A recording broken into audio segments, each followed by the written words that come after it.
तो गाइस कैसे हैं आप सब लोग 100,000 रीइंकार्नेशंस के एपिसोड 323 के साथ हाजिर हूं। तो लास्ट एपिसोड के एंड पे हमने बैटल आर्क का एंड किया था। तो एंड पे हमने देखा था कि माया लिंजुई जो होता है वो अपनी सारी की सारी 12 यूनिवर्स को गाइड करने के लिए अपने लोगों को पीछे छोड़ जाता है और अपनी गार्डियंस को अपने साथ लेकर वहां पर से चला जाता है और कहता है कि मैं एक ऑर्डिनरी लाइफ जीने के लिए जा रहा हूं और साथ ही मुझे इस दुनिया में जितने भी सब्सटेंसेस हैं उन सभी को इकट्ठा करना होगा, ओरिजिनल मटेरियल्स को इकट्ठा करना होगा। इस एपिसोड की शुरुआत में जो सीन दिखाया जाता है वो 1000 साल के बाद का दिखाया जाता है। पूरे 1000 साल के बाद का सीन दिखाते हैं कि माया लिंजुई अपनी गार्डियंस के साथ एक कश्ती में पानी के अंदर जा रहा होता है। तो माया लिंजुई कहता है कि पूरे 1000 साल गुजर चुके हैं और मैंने यहाँ पर से जितने ओरिजिनल मटेरियल्स को हासिल करना था वो सारे के सारे हासिल कर लिए हैं। तो मेरी वाइफ वो क्यों ना हम लोग वापस चले, चलो अपनी सेलेस्टियल अलायंस में वापस चलते हैं। तो वो कहती है हाँ क्यों नहीं, और इसके बाद ये दोनों वहां से वापस चले आते हैं। 1000 साल गुजरने के बाद इनकी सेलेस्टियल अलायंस जो है वो काफी ज्यादा बेहतर हो चुकी है और वहां पर काफी अच्छे घर बन चुके होते हैं। तो जैसे ये लोग वापस पहुंचते हैं वहां पर एक गार्ड खड़ा होता है, वो चिल्लाकर कहता है कि तुम लोग कौन हो, तुम लोग बिना इजाजत के यहाँ पर अंदर नहीं आ सकते, तुम्हारे पास अगर टोकन है तो प्लीज यहाँ से वापस चले जाओ। तो माया लिंजुई उसे कहता है कि देखो तो जरा तुम वाकई में काफी ज्यादा अच्छे से ड्यूटी कर रहे हो, लेकिन क्या वाकई में तुम मुझे भूल चुके हो? हालांकि सिर्फ 1000 साल गुजरे, लेकिन क्या मैं यहाँ पर भूलने लायक हूँ भी? तो गार्ड होता है वो उसकी बात सुनने के बाद कहता है कि आपकी शक्ल तो हमारे यहाँ पर मेन स्क्वायर के ऊपर लगे हुए स्टैचू से बहुत ज्यादा मिलती है, कहीं आप हमारे लिटिल गार्ड किंग तो नहीं है? और इसी के साथ उसके सामने घुटने टेक देता है और कहता है कि सर प्लीज मुझे माफ कर दे,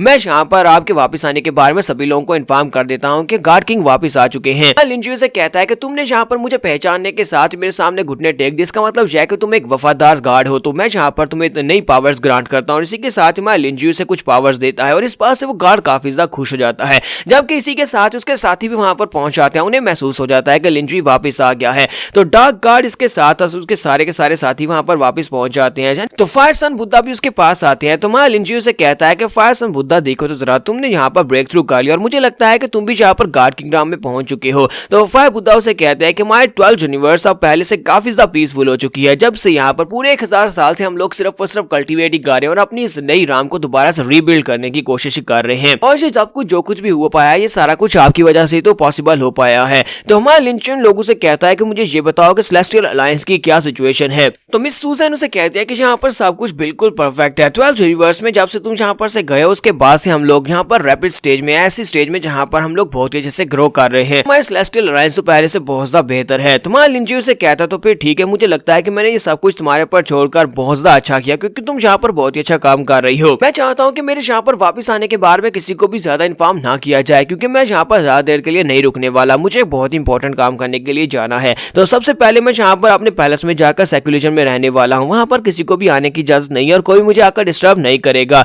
तो गार्ड किंग पैलेस का सीन दिखाते हैं जहाँ पर हमारा लिंजुई अपने गार्ड किंग पैलेस में सेक्युलेशन में जाता है। वहां पर जाओ भाई से पूछता है, जाओली मुझे ये बताओ कि यहाँ पर मेरे पास और कितनी अपॉर्चुनिटीज है कि मैं 10 होली लैंड्स में जाकर वहां पर गार्ड किंग राम की पावर्स को और ज्यादा एनहांस कर सकता हूं, क्योंकि मुझे लगता है कि इस वक्त मैं बॉटलनेक में फंसा हुआ हूं। मैं गार्ड किंग राम में पहुंच चुका हूं, लेकिन मेरा लेवल अप होने वाला है और उसके लिए मुझे कुछ एनर्जी की जरूरत पड़ेगी। तो जाओ भाई उसे कहती है कि क्या तुम वाकई में हमारे 10 होली लैंड्स में जाना चाहते हो? 10 होली लैंड्स जो है वो तुम्हारी इस दुनिया के मुकाबले में बहुत ज्यादा पावरफुल है, वहां पर एनर्जी बहुत ज्यादा रिच होती है। अगर तुम वहां पर जाओगे तो तुम श्योरली अपने गार्ड किंग राम को और ज्यादा ब्रेक थ्रू कर सकते हो। लिंजुई से कहते हो तो फिर बताओ कि हम लोग वहां पर कैसे जा सकते हैं? तो वो उसे कहते हैं कि 10 होली लैंड्स जो ओरिजिनली ये केजीज है डीमन किंग्स के, यहाँ पर 10 होली लैंड्स हैं, 10 होली लैंड्स में 10 डीमन किंग्स को कैद करके रखा गया था। लेकिन उसके बाद आहिस्ता आहिस्ता जब टाइम बदलता गया तो वहां पर और भी कॉस्मिक फोर्सेस जाती रही, जिसकी वजह से उन सभी लोगों ने वहां पर जाकर इन जगहों को होली लैंड्स का नाम दे दिया। फिर साथ ही जाओ भाई उसे बताते हैं कि तुम्हारे पास एक बहुत ही अच्छा मौका है, क्योंकि अब यहाँ पर 1 लाख साल पूरे हो चुके हैं और 1 लाख साल पूरे होने के बाद हर बार एक ग्रैंड इवेंट रखा जाता है 10 होली लैंड्स में। पर आसपास के सभी लोग वहां पर होली लैंड्स में आते हैं और आकर उस ग्रैंड इवेंट में हिस्सा लेते हैं और हम लोग भी वहां पर जा सकते हैं। वहां पर जाकर मैं कुछ ऐसा मिलेगा जिससे मैं अपनी फिजिकल बॉडी को दोबारा से हासिल कर सकती हूँ, तुम्हें वहां पर ब्रेक थ्रू करने का मौका मिलेगा। लेकिन अफसोस कि तुम्हारी स्ट्रेंथ बहुत ज्यादा लो है, तुम इस वक्त सिर्फ और सिर्फ गार्ड किंग राम में, और गार्ड किंग राम के वहां पर बहुत सारे लोग हैं, यानी कि तुम्हें उनके साथ कम्पीट करना पड़ेगा, जिसकी वजह से तुम्हें काफी ज्यादा मुश्किल हो सकती है।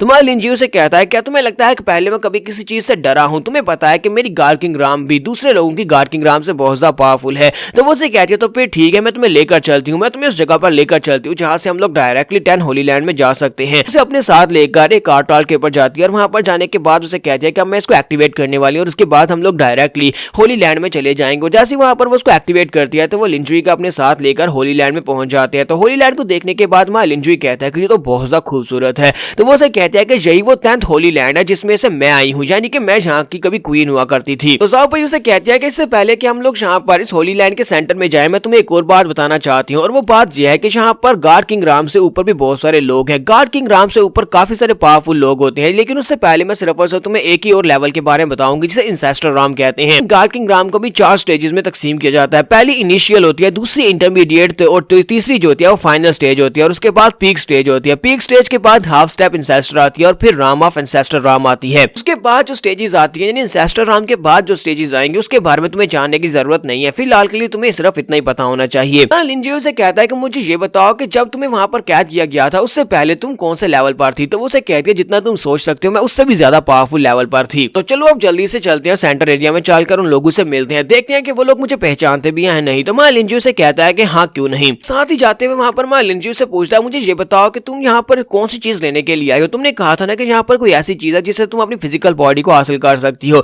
तो वो उसे कहते हैं कि यहाँ पर एक मिस्टीरियस फैक्टर है। कहा जाता है कि वो मिस्टीरियस फैक्टर हर मिलियन साल में सिर्फ और सिर्फ एक ही बार पैदा होता है, और इस बार वो मिस्टीरियस फैक्टर यहाँ पर क्रिएट हुआ है। तो मुझे लगता है कि मैं उस मिस्टीरियस फैक्टर को लेकर अपने आप को यहाँ पर इस चीज से आजाद करवा सकती हूँ। तुम्हारा लिंजियो से कहता है कि तुम्हारे एक्सप्रेशंस को देखकर तो लगता है कि 10th होली लैंड में आकर उस चीज को हासिल करने की जो होप है वो बहुत ज्यादा कम है, जैसे कि यहाँ पर और भी पावरफुल लोग हैं जो कि तुमसे पहले उस चीज को ले सकते हैं। ज़ाओबायू से कहते हैं कि 10th होली लैंड जो है बाकी के सभी होली लैंड्स के मुकाबले में बहुत ज्यादा कमजोर है। इस वक्त यहाँ पर मेरे पास सिर्फ और सिर्फ 3 ही ऐसे गॉड किंग राम के एक्सपर्ट्स हैं जो मेरे नीचे कमांड में हैं, और एक तुम हो। तो तुम्हें मिलाकर यहाँ पर टोटल 4 गॉड किंग राम के एक्सपर्ट बनते हैं, लेकिन मुझे नहीं लगता कि मैं 4 गॉड किंग राम के एक्सपर्ट्स के साथ यहाँ पर इस कंपटीशन को जीतकर उस मिस्टीरियस फैक्टर को हासिल कर सकती हूँ। लिंजियो से कहता परेशान होने की जरूरत नहीं है, मैं यहाँ पर अपनी पूरी कोशिश करूंगा ताकि तुम्हारी मदद की जा सके। और इसी के साथ ही मैं लिंजियो वहां पर नीचे जाकर लैंडिंग करता है। वो सेंटर स्क्वायर के सामने जाकर जब लैंडिंग करता है तो वहां पर जो गार्ड्स खड़े होते हैं वो कहते हैं कि तुम इंसान, तुम यहाँ पर क्या कर रहे हो? तुम्हारे जैसे इंसान को यहाँ पर अंदर आने की इजाजत नहीं है। लिंजियो कहता है कि मैंने सुना है कि यहाँ पर कोई इवेंट होने वाला है, तो मैं यहाँ पर तुम लोगों की मदद करने के लिए आया हूँ। तो वो गार्ड उसे कहते हैं कि हम लोग इंसानों को यहाँ पर मदद करने के लिए बिल्कुल भी नहीं बुलाते, क्योंकि इंसान बहुत ही लो क्लास के होते हैं, इंसान यहाँ पर नहीं आ सकते, इसलिए तुम यहाँ से चले जाओ। अगर तुम यहाँ से जाओगे नहीं तो फिर हम लोग अटैक करेंगे। तो मान लिंजियो ज़ाओबायू से कहता है कि ज़ाओबायू तुमने तो कहा था कि तुम यहाँ पर इंसानों को अच्छे से ट्रीट करते हो, लेकिन ये लोग यहाँ पर इंसानों को धक्के देकर निकाल रहे हैं।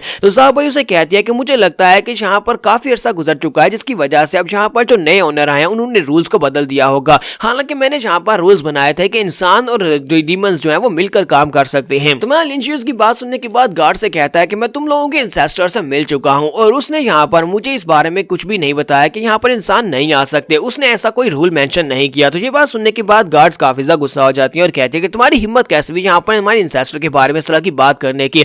तुम हमारे इंसेस्टर को जानते ही कहां पर? और इसी के साथ ही वो इसके ऊपर अटैक कर देते हैं, जबकि वहां लिंजियो वहीं पर खड़े खड़े अपनी एनर्जी को रिलीज करता है और वो दोनों लड़कियां जो होती हैं जख्मी होकर पीछे की तरफ गिर जाती हैं। और उसके बाद वहां लिंजियो सीढ़ियां चढ़ते ऊपर की तरफ जाना स्टार्ट करता है। फिर साथ ही वो कहता है कि ये सीढ़ियां तो बहुत ज्यादा अमेजिंग है, जैसे जैसे मैं सीढ़ियां चढ़ता जा रहा हूँ मुझे बहुत सारा एनर्जी गेन हो रही है, मुझे ऐसे लगता है जैसे मुझे यहाँ पर इंसेस्टर राम की नॉलेज मिल रही है। तो ज़ाओबायू से कहते हैं कि तुम्हारे पास जितना भी ओरिजिनल मटेरियल तुमने आसपास की दुनिया से इकट्ठा किया है वो सारा ओरिजिनली इंसेस्टर राम से ही आया है। अब जबकि वो तुम्हारे पास है तो इसका मतलब यह है कि तुम यहाँ पर इंसेस्टर राम में ब्रेक थ्रू कर चुके हो। हालांकि तुम्हारा कल्टीवेशन लेवल सिर्फ और सिर्फ गॉड किंग राम है, लेकिन इसके बावजूद तुम इंसेस्टर राम में हो। तो यहाँ पर हम लोग अपनी एपिसोड 323 का एंड करेंगे। नेक्स्ट एपिसोड में देखेंगे हमारा लिंजियो ऊपर जाकर जब इनकी एम्परर से मिलेगा तो उसके बाद क्या होगा।